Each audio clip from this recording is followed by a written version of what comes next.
The Shadow Pope, a Vatican unveiled. The Vatican has kept secrets for 2 millennia, secrets of power, of faith, of unspeakable darkness. But some secrets, some truths, are not kept from the world, but for it. And sometimes those truths reveal themselves not in thunder, not in fire, but in a single, impossible moment. A shadow that moves when no one is there. On May 18, 2025, at exactly 12:47 a.m., a security technician in the Apostolic Palace witnessed the impossible. Not a miracle, not a ghost. Something far more unsettling. He saw Pope Leo XIV standing utterly still, gazing out at St. Peter's Square. And then he saw the Pope's shadow. It stepped backward. It knelt.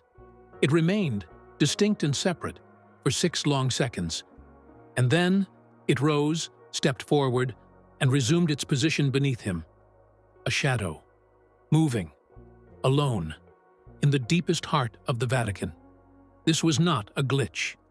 This was not a trick of light. This was a message, and it marked the beginning of a terrifying, sacred journey that would reforge the very soul of the papacy. The world thought it elected a quiet pope. It had, in fact, elected a man standing on the threshold of a profound, ancient revelation, a revelation that would demand everything and change everything.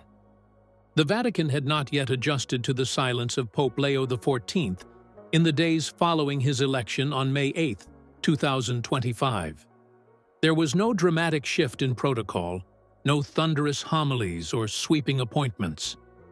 The crowds had come, yes, and the media had swarmed the square for his first blessing. But inside the Apostolic Palace, those closest to him quickly realized this was a man who moved differently, quietly, thoughtfully. He listened more than he spoke, and when he did speak, it was usually to ask a question no one had expected. 10 days into his papacy, he began a habit that was not part of the official schedule: walking the halls alone at night. No entourage, no protocol, no announcement. It began on May 18th, sometime after midnight. The papal apartment lights dimmed at the usual hour, and the Swiss guards assumed the Holy Father had retired. But at 12:41 a.m., 2 stationed outside the papal floor saw the door quietly open. Pope Leo emerged, alone, wearing only his cassock and a rosary looped around one hand. "Only a few minutes," he said gently. "No need to follow." He walked slowly down the corridor of the second loggia, the long, arched hall that overlooked St. Peter's Square. The floor glowed with soft reflections of lamplight. Outside, the square was empty, wet with light rain, its stones glimmering like glass. The silence was nearly total, broken only by the occasional rattle of a distant shutter or the muffled echo of water draining through ancient pipes. Pope Leo paused at the second window on the left. He always stopped there. From that spot, one could see the top of the basilica dome in perfect alignment with the obelisk, a view untouched since Bernini. He stood there, breathing softly, eyes lowered, not in sadness, but in some posture that looked like waiting. He stayed like that for several minutes, still, serene, hands clasped behind his back. He didn't know he was being recorded. All papal corridors had discreet surveillance. The Swiss Guard rarely reviewed footage unless there was a concern. But in the morning, during routine checks, one technician paused when he reached camera 7. There was the Pope, just as expected, standing motionless, framed in warm light, gazing out. But then, at exactly 12:47 a.m., something impossible happened. The Pope did not move, but his shadow did. On the polished marble floor, cast clearly behind him, the silhouette shifted. Not as a distortion or flicker, not as a trick of light. It stepped backward, one full step, and then it knelt. It didn't blur or bend. It moved with full, distinct motion, as if bowing to something unseen. Then it remained there for 6 seconds, still kneeling, still separate. And then it rose, stepped forward, and resumed its position beneath him. The technician watched it 3 more times before calling his supervisor. Within the hour, the head of Vatican security had been summoned. The footage was checked, cross-checked, isolated. There were no lighting failures, no footage manipulation, no camera interference. Just a man standing still while his shadow moved without him. That afternoon, the security chief requested an audience with the Pope. He entered with humility, carrying printed stills from the video. Leo sat behind his desk, reading from the Acts of the Apostles. "Your Holiness," the chief said carefully, "this footage was recorded last night. We don't know how to explain it." Leo studied the images without speaking. He saw the frozen frame of himself standing at the window, and then he saw the shadow kneeling. The form was exact, his height, his shape, but not his posture. He looked up slowly. "Was this shared with anyone?" "No, Your Holiness. Only myself and one technician." "Good. Transfer the technician somewhere quiet, somewhere holy." "I beg your pardon?" Leo smiled softly. "To a chapel, maybe. Liano. He's touched something he doesn't yet understand." The guard nodded. "And the footage?" "Preserve it," Leo said. "No commentary, no report. Just keep it." The chief hesitated. "Do you remember anything from last night? Did you feel anything?" Leo didn't answer right away. He looked past the man toward the tall crucifix near the bookshelf. "I felt breath," he said finally. "Not mine, not wind. Just breathe on my right shoulder." The guard said nothing. Leo leaned forward. "I was not alone." Later that evening, when the Pope returned to his private quarters, he noticed something on the floor near his desk. A small piece of parchment, unmarked, folded once. He picked it up and turned it over. No handwriting he recognized, no seal, just a sentence in faded ink. "Shadows bow when the light stands still." Leo stared at the words for a long time. Then he opened his breviary, slid the note between the pages, and closed it. He didn't pray aloud. He simply whispered, "Then let me stand long enough for all shadows to bow." The morning after the note appeared, Pope Leo didn't mention it to anyone. Not to his personal secretary, not to the guards who brought him his tea, not even to Monsignor Spataro, the only aide he allowed to enter his study without knocking. He moved through his appointments with quiet precision, receiving a visiting bishop from Colombia, blessing a group of French seminarians, and delivering a short private message to a delegation from the Philippines. But all the while, the phrase pulsed quietly at the back of his thoughts. "Shadows bow when the light stands still." By late afternoon, he asked for a small favor. He requested access to the Vatican mosaic studio. Not an unusual visit, but not a common one either. The studio, located near the Basilica sacristy, is where artisans have for centuries maintained and restored the intricate mosaics that adorn St. Peter's. Leo had an odd request.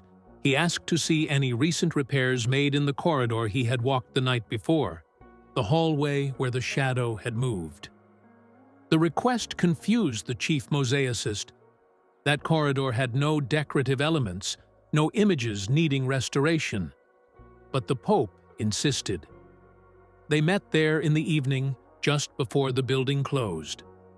Leo walked the corridor slowly, eyes searching the marble walls, the soft lighting fixtures, the spaces between windows. He paused halfway through and pointed to a section of stone about chest high. "Was anything ever mounted here?" he asked. The mosaicist examined the spot, ran a hand over the smooth plaster. "No, Holy Father. But—" The man pressed gently against the wall, and a hollow sound responded. Leo narrowed his eyes. "Bring me the archivist responsible for internal renovations." Quietly. Within 20 minutes, a short, red-faced layman named Doe Chim arrived, clutching an armful of binders. He bowed nervously and introduced himself. Leo gestured to the wall. Was anything ever removed from this space? Cimone glanced at his records, flipped quickly through a volume marked 2009 to 2013. "Yes," he said slowly. "There was a bronze wall fixture, a lantern, decorative. It was removed during Benedict XVI's reign for safety reasons." "Was anything behind it?" "Only wiring, I believe." "Who ordered its removal?" Let me see." He hesitated, blinked. "It wasn't Benedict. The record says it was moved under a maintenance directive signed by Cardinal Ratzinger." Leo looked at him carefully. "Before he was Pope?" "Yes, Holy Father. This entry is from 2003. Ratzinger had been prefect of the Congregation for the Doctrine of the Faith at the time. He had no jurisdiction over internal Vatican lighting." "Does the directive say why?" Cimone shook his head. "Only that it was urgent. But there's a handwritten margin note." "Read it." Cimone squinted. It said, "Too close to the hinge. Remove it before the weight is triggered." "Hinge?" Leo asked. "That's what it says." Leo stepped back from the wall. There was no visible hinge, no door, just a seamless curve of plaster. He dismissed the staff and stood alone for a moment, breathing softly, his eyes fixed on that blank section of wall. And then he whispered, "Show me what I'm holding closed." Nothing moved. No light flickered. No whisper came. But when he turned to leave, something stopped him. Not physically, but in sensation. A tension like a string pulled tight between his shoulder blades. He looked back one more time and felt, just faintly, as though something on the other side of that wall was leaning against it too. That night, he returned to his private chapel. He lit a single candle, opened his breviary, and let the note fall out. He read it again. "Shadows bow when the light stands still." He took up his rosary and began to pray, slowly, quietly, one beat at a time. At the third mystery, the candle beside him flickered. Not with wind, there was none. It flickered toward him. And then he noticed something new.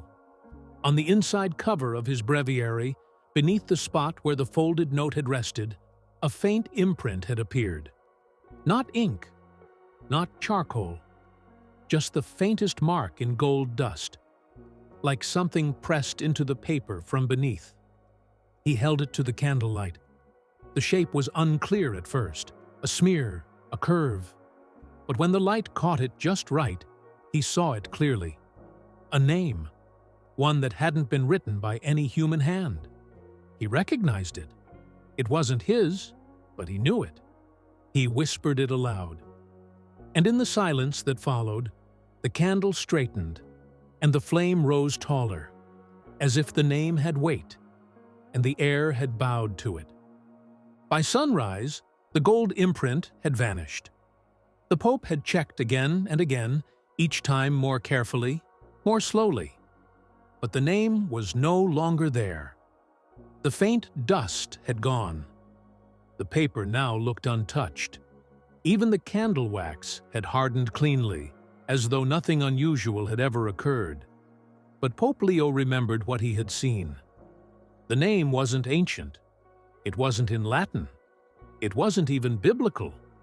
It was the name of a bishop. Bishop Emeritus Anselmo Duarte, a man who had retired in obscurity a decade ago, known for little except a brief, controversial commission on Marian apparitions in the late 1990s. He had lived most of his life quietly in Portugal, and in the last few years, even more quietly. In fact, the last Vatican record of him was from 2018, a signature on a document requesting release from all public engagements. Since then, nothing. Not even his death had been officially recorded. Pope Leo summoned Monsignor Spataro to his study and asked one question: "Where is Bishop Duarte now?" The Monsignor blinked. "I don't believe we know, Holiness. He was never declared deceased, but the last known address we had was a Carmelite monastery near Coimbra. Send someone discreetly. I want confirmation of his whereabouts before sunset." The order was obeyed. 6 hours later, a Vatican liaison returned from the monastery, confused and pale. "Your Holiness, he's alive, but barely. They say he hasn't spoken in over a year. He lives in a small cell at the edge of the property. No visitors, no letters. They feed him by hand." Leo gave a single nod. "Make preparations. I'm going there." That same evening, under cover of a scheduled pastoral retreat, Pope Leo XIV left the Vatican by unmarked car and traveled north quietly, without escort. Only Spataro joined him. The road to Coimbra was narrow, lined with eucalyptus trees and stone walls faded by the Atlantic wind. When they arrived at the monastery, the sky had already begun to bruise with dusk. The Carmelites greeted him in stunned silence. No pope had ever stepped foot there, not even John Paul II when he visited Fatima decades earlier. They led him wordlessly through the quiet cloister, past statues of the Blessed Virgin, and down a small stone corridor that curved slightly leftward, just enough to feel disorienting. At the end of the passage stood a wooden door, unpainted, slightly warped. "This is his room," the prior whispered. "He hasn't spoken. Not since the Feast of the Immaculate Conception, 2023. Leo paused, then raised his hand and knocked. No answer. He turned the knob gently. Inside, the room was dim. A narrow cot, a crucifix, and a window barely wide enough to let in the last light of day. On a chair sat a man, thin, sunken-eyed, and motionless. But when Leo stepped inside, the man's eyes opened, and in a voice cracked with disuse, he said, "I told him you'd come." Leo froze. "You know why I'm here." Duarte smiled faintly. "No one else has ever seen it, have they?" Leo said nothing, but Duarte nodded. "I saw the wall," the old bishop whispered. "Twice. The first time, I was a young priest, barely ordained. I passed it on retreat, and it didn't move. But it watched. And the second time," Leo asked, "the second time?" "The second time was the night I resigned. I had a dream. No, a vision. I walked that corridor again, but this time the wall had cracked. And from inside, I heard not words, but weight, like something waking up." Leo knelt beside him. "Did you tell anyone?" "I wrote it down once, but I burned the page." Leo studied the man's face. It was drawn, weathered by silence and years of penance. But there was no fear in his expression, only a strange kind of peace. "Do you know what's behind it?" Leo asked. Duarte's lips trembled. "I think it's not about what's behind. It's about what can pass through." He reached slowly to the table beside his chair. From a drawer, he removed a folded cloth. Inside, a rosary, simple, wooden. But the crucifix at the end was unlike any Leo had ever seen. It bore no corpus, only the outline of Christ burned into the wood, as though from within. Leo touched it. It was warm. Duarte leaned close. "I never told anyone because I thought I was mad, but now I see it wasn't madness. It was preparation, That corridor is not a passage. It's a membrane. Something is pressing through. Leo closed the cloth and stood. I'll return soon. Duarte nodded once, and as Leo turned to leave, the old bishop whispered one final thing. Your shadow didn't move, because you were already standing on the other side. The return to Rome was silent, not because of secrecy, but because Pope Leo XIV had no words left to spend. The final whisper from Bishop Duarte echoed in his thoughts like a tolling bell that refused to fade. You were already standing on the other side. By the time they crossed back through the Vatican gates, the moon had climbed high above the dome of St. Peter's. Leo walked alone to the Apostolic Palace. Monsignor Spataro, though concerned, obeyed his silence and followed a step behind. Leo did not go to his quarters. Instead, he turned left toward the corridor, the one he had avoided for weeks, the one where the light had changed and the shadow had remained. As he stepped inside, nothing appeared unusual. The corridor was lit only by a single brass lamp affixed to the far wall. A quiet draft curled through it, nothing more. The marble beneath his feet felt firm, and the air smelled faintly of incense from the evening vespers. But still, he stopped, looked down. His shadow was gone. He turned. It was behind him.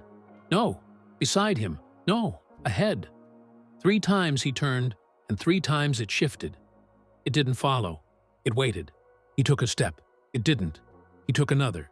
It did, but in the opposite direction. He stopped again, and, for a brief moment, the corridor seemed to hum. Not a sound, not exactly, but a presence, as though the corridor wasn't empty, as though it was expecting. Leo looked up at the painting on the wall, a depiction of the Apostle Thomas placing his fingers into the wounds of Christ. Except this time, Thomas wasn't touching. He was withdrawing. Leo blinked. The image returned to normal. He turned back and exited the corridor, heart pounding, not from fear, but from recognition. It was not merely a corridor. It was a veil, and something on the other side of it was observing. In the following days, Pope Leo resumed his routine. He appeared in public, met with diplomatic delegations, and issued 3 minor appointments to dioceses in Italy and Hungary. To the College of Cardinals, nothing seemed strange, but something was changing inside him. It began with the rosary. He found himself reaching for it. Not the official one, not the ornate silver beads gifted by a previous pontiff, but the wooden one Bishop Duarte had given him, the one with the burned-out Christ. He began praying it every night at exactly 3:17 a.m. Not by intention, by compulsion. He would wake precisely at that hour, no alarm, no noise, and feel drawn to his study. There, under candlelight, he would kneel before the crucifix and begin to pray. And every time he did, the crucifix on the rosary would grow warm. By the 5th night, it burned his fingers. Not with pain, with purpose. He held it tighter. Show me why you brought me here. That was the prayer he repeated over and over. Not lead the church, not shepherd the faithful, but why me? The answer came on the 6th night, but not in the form he expected. He woke again at 3:17, knelt again, prayed again. And as he finished the final decade, he looked up at the crucifix on the wall and saw something he could not explain. The candle beside him flickered sharply to the left. Its flame curled outward, toward the air, as if something unseen had entered the room. And on the wall behind the crucifix, his shadow returned. But it was not his. It stood taller, narrower. The shoulders were wrong. The head slightly bowed, not in humility, but in anticipation. Leo stood. The shadow did not mimic him. He stepped left, It stepped right, not against him, around him. Suddenly the shadow twisted, a ripple through the marble as if the wall had become liquid for just a moment. And then it was gone. No flash, no sound, just gone. Leo pressed his hand against the wall where it had vanished. The marble was cold, but in the center, beneath his palm, a fine crack had appeared. Invisible to the eye, but rough beneath his fingers. A fracture that hadn't been there before.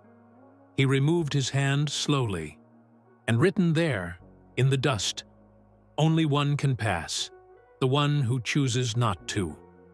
He stared at the line until the wind from the candle extinguished itself, then turned and left the room. No one saw him until morning. But the next day, a secretary noticed something strange. The Pope's crucifix, the large one that hung behind his desk, had fallen. And on the floor directly below it, the burned rosary, still warm, still unbroken, still waiting. The fracture beneath the wall faded by morning. When Pope Leo returned to the room with 2 trusted aides, the surface was untouched. Smooth marble, no mark, no dust. Even the crucifix had been remounted by one of the assistants without comment. Only Leo knew it had fallen. Only he had felt the shadow return. He didn't speak of it. Not to the aides, not to the cardinals. But that day, for the first time since his election, he canceled all public appearances and locked the door to his study. Inside, he pulled out a sealed envelope he had never opened. One of 2 identical letters left for every new pope. Both were handwritten by his predecessor, Pope Clement XV. The first letter was given publicly, read aloud, passed to historians. The second, private, meant only for the next vicar of Christ. Always labeled the same, only for the one who sits alone. Leo had waited to open it. He hadn't known why until now. His hand shook slightly as he broke the seal. The letter was short, barely half a page, but every word was carved like stone. If you are reading this, then the voice has already found you. I do not mean a whisper in the dark. We've all heard those. I mean the voice that moves through silence itself. The one that does not ask questions, only waits for your answer. Leo sat down slowly. The next line was underlined. It will come when you are still. It will come when you do not move. And when it does, your shadow will move instead. He stared at the ink, at the impossible truth. Clement had known, or someone had known before him. There were only a few lines left. Your name was not chosen by the cardinals. It was known before that smoke ever rose. Mine was, too. So was the one who will follow you. Don't try to speak to the voice. You are not meant to ask. You are meant to hold. And if you hold long enough, the reason will hold you back. It was signed simply, C. Leo folded the letter, lit a candle, and burned it. Not out of secrecy, out of obedience. That night, he prayed in the crypt, alone. He walked past the tombs of the saints, the marble resting places of popes long gone, Pius, Leo, John Paul, Benedict. He stopped at his predecessor's tomb, Clement XV. There were fresh flowers there. A simple white envelope leaned against the stone. Leo picked it up. It was unmarked. Inside, a scrap of paper and one line. They will never understand the silence you were chosen to endure.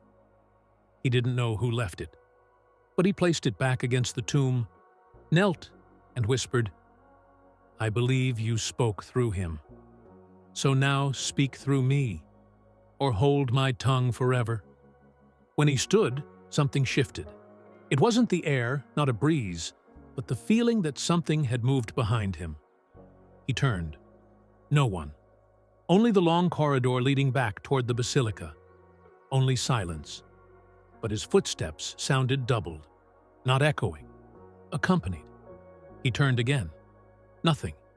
He exited the crypt slowly, passed through the bronze gates, and paused at the Pietà, Mary holding her broken son. And in the marble folds of her robes, a shadow moved. Not his. He stood motionless. It stopped. The marble light shimmered for just a breath, and then stilled. Back in his residence, he found something waiting. His breviary had been opened. He hadn't touched it, but the page had been turned to Psalm 39.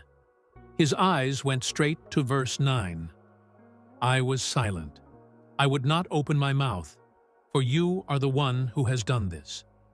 Underneath it, someone, or something, had written in ink just a shade darker than the page.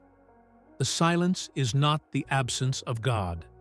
It is where He waits to be recognized. Leo stared at the page for a long time. He did not pray. He simply closed the book and knelt beside it. That night, just after 3:17 a.m., he woke once more. Not from a dream, from stillness. He sat upright in bed and looked toward the corner of the room where the wall met the floor. His shadow stood upright while he was sitting. He did not panic. He did not move. He watched. And for the first time, the shadow moved toward him, not as a figure, as a shape collapsing into a single line. And then, across the white wall, it wrote a sentence. No pen, no hand, just the shadow forming words like breath on a mirror. The voice is not coming. The voice was always here. Then it vanished, and his own shadow returned, aligned again with his body. He lay back, eyes wide, and whispered to the dark, If you were always here, why did I ever stop listening? There was no reply, only the sound of wind brushing the outer glass. But in the morning, the aides noticed something strange. A window in the papal bedroom had been opened, and on the windowsill, a single black feather, still warm, still trembling, as if whatever left it had just taken flight. The feather sat on his windowsill for 3 days. He didn't move it, didn't ask the Swiss guards to analyze it, didn't ask his housekeeper to dust it away. He simply left it there. A black feather, still faintly warm, even in the chill of the early May mornings. By the 4th day, it was gone. No gust had blown it. No bird had claimed it. It had simply vanished. And Leo began to understand something he had only feared before. The voice, the presence, the stillness that made his shadow move. It was not foreign. It was ancient. Not new. Not coming. Already here. That evening, Cardinal Stoyan visited him again, unannounced. He was the only man who had seen Leo's hands tremble without speaking a word about it. The only man who asked nothing and noticed everything. You called no one to the balcony for 4 days, Stoyan said gently. I had nothing to say, Leo replied. And when will you speak? When I'm sure it's not me. The cardinal looked at the Pope's hand. You haven't worn the fisherman's ring since the 2nd week of Easter. No. Why? Leo turned away from the fire and sat at the edge of his desk. Because it's not what binds me anymore. Stoyan said nothing. Leo reached into the lower drawer of his desk and pulled out a small wooden box. Inside, a piece of folded linen. He unfolded it slowly, revealing a strange object. It looked like a signet ring, but blackened. Not with age, but with fire. The same ring that had once disappeared from his finger. The same ring that returned weeks later, now permanently darkened. He touched it. Still warm, even in the box. Stoyan raised his eyebrows. It still lives? Leo didn't reply. He ran his thumb along the inside band. There, engraved more deeply than ever before, a new line had appeared. The silence you protect will one day speak louder than the voice that cursed it. He handed the ring to Stoyan. Tell me, that was made by men.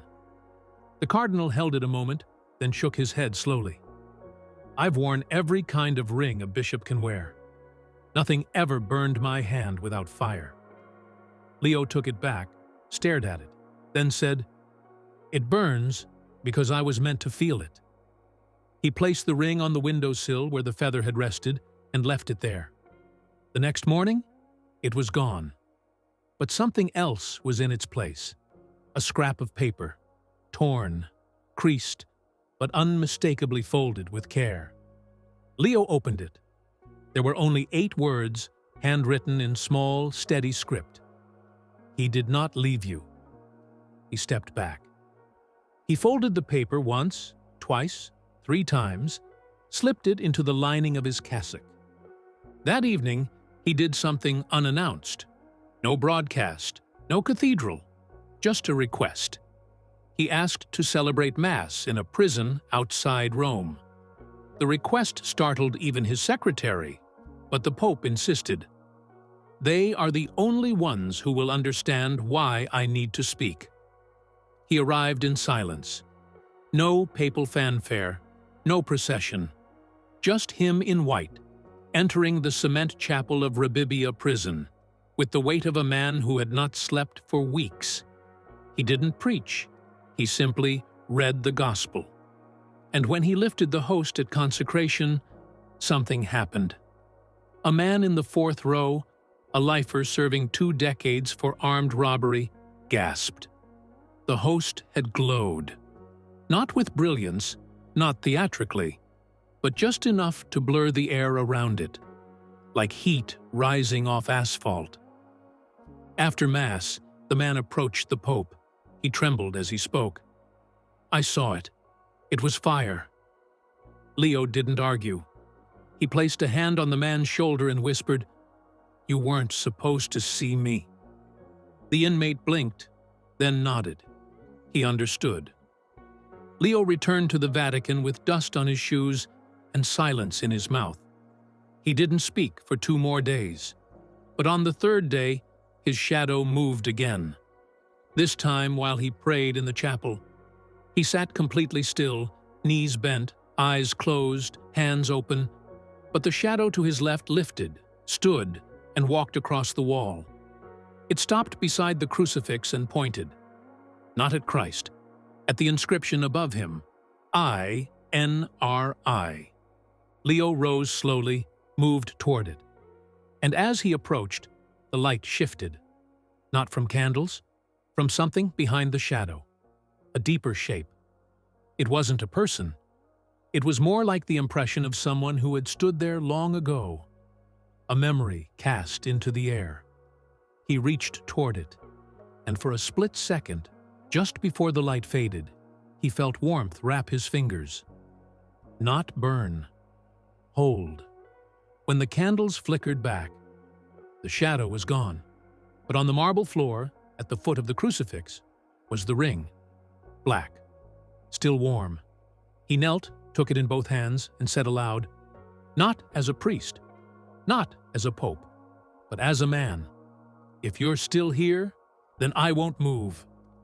That night, the windows of the Apostolic Palace remained open long past midnight, and the guards outside reported no wind, only the faint sound of wings somewhere high above the Vatican, circling, not leaving, waiting. For 3 nights after the ring returned, Pope Leo XIV left the windows of his private chapel open. Not to invite the wind, but to make sure whatever had come to him that evening knew it was still welcome. No wind came, no bird returned. But something else happened.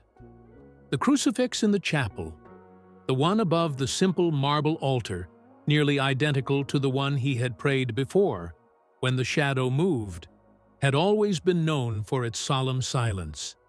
The corpus was carved in 1835, weathered from candle smoke, and set into a mahogany frame that hadn't been touched in decades. But on the first night after Leo's prayer, a small crack appeared along the top of the crossbeam. Hairline thin but fresh. The sacristan noticed it the next morning and reported it quietly. The Pope only nodded. Let it be. By the third night, a second crack appeared, this time running down the beam behind Christ's shoulder. And by the morning of the fourth day, something had fallen onto the altar cloth. Not plaster, not wood. A flake of paint, deep brown, almost black, shaped like a fingertip. Leo examined it himself. It smelled faintly of olive oil and something else, like ash. He asked no one to analyze it. He gave no order to restore the crucifix. He simply picked up the flake, placed it in a small linen pouch, and set it on the altar beside the chalice. At noon that day, he called for a man he had not spoken to in over a year, Father Luis Campos, an exorcist, unofficially. Luis had never held a formal office in the Vatican. He worked through dioceses under bishops, moving quietly through the church's margins. But Leo knew him from years ago, a mission in Ecuador, a night in a chapel that bled salt water from the walls, and a woman who had spoken fluent Hebrew despite never attending school. When Luis arrived in Rome, he was surprised. "I thought you'd forgotten me, Holy Father." Leo looked at him without smiling. "I haven't forgotten anything, especially not the things I wish I could." They met alone in the chapel. Leo told him everything: the ring, the shadow, the voice, the silence that followed. Luis listened, not wide-eyed, not skeptical, just still. When Leo finished, Luis only asked one question. "Did it ever say your name?" Leo hesitated. "No." Luis nodded. "Then it wasn't sent to warn you. It was sent to see if you'd stand." "What does that mean?" "It means," Luis said gently, "that you're not being tempted. You're being watched." "By what?" Luis said nothing at first. Then, "By whoever knew this would come before you did." They prayed together. And during the final blessing, the crucifix above them gave a soft creak. Not loud, but deep, like wood surrendering to time. Leo looked up and saw it. A single bead of something dark, oily had appeared just below the carving of Christ's right eye. It clung to the surface, then dropped and landed beside the chalice with a soft pat. Luis bent to look, touched it, sniffed it, then looked at the Pope. "It's not blood." "What is it?" "A reminder." Luis stood. "You have to go to Loreto." Leo blinked. "The Holy House?" "Yes." "Tonight?" Luis looked directly at him. "Because the house moved once before, and now it's waiting again." That evening, under strict silence, Leo left the Vatican. No guards, no fanfare. He arrived in Loreto just past midnight. The basilica was closed.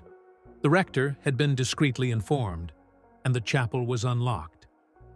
The Holy House, the simple stone structure believed to have been the home of the Virgin Mary, miraculously transported from Nazareth, stood quiet under candlelight. Leo knelt just inside the doorway. It felt colder than he remembered. He didn't speak. He didn't even pray. He simply listened, and after 10 minutes, something stirred. Not a sound, a presence. He turned, and there, on the wall of the Holy House, just to the left of the narrow window, he saw it, a shadow. His, except he hadn't moved. The shadow did. It walked along the stone, not in rhythm with his breath or posture. It passed across the floor to the altar in the center, and stopped. It raised its hand, not to bless, but to point, straight down. Leo rose, walked to where the shadow pointed. There, tucked just beneath the altar cloth, was a folded cloth. Not a relic. New, still faintly warm. He opened it. Inside, the ring. But it was different. No longer black, no longer warm. Clear, as if carved from crystal, and engraved around the entire outer rim, "You do not wear the fire." you pass it forward. Leo trembled, for the first time in weeks. Trembled, and then he knelt, not to pray, but to wait. Because something had changed. He wasn't carrying the weight alone anymore. Now he was being prepared to give it away. The ring of crystal stayed with him, not on his hand, not yet.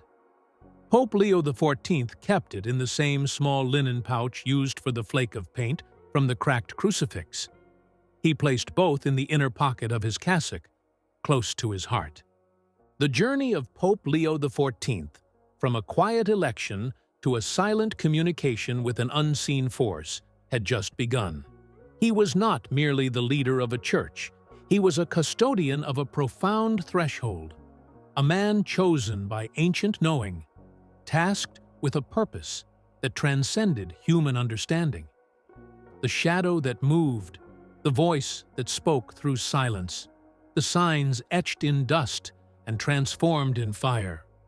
These were not random events. They were the deliberate unveiling of a mystery, woven into the very fabric of faith, waiting for the one who would stand still enough for the light to reveal it.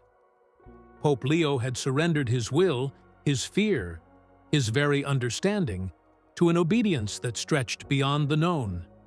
He had learned that the deepest truths reside not in grand pronouncements, but in humble encounters, not in visible power, but in unseen presence. He was not leading the church forward through force, but guiding it inward through profound personal transformation. And the question remained, for him and for all who watched, what would be the next step in this silent, sacred dance between man and the eternal? What ancient purpose would unfold when the pontiff chose not to move, but to let the light shine through him?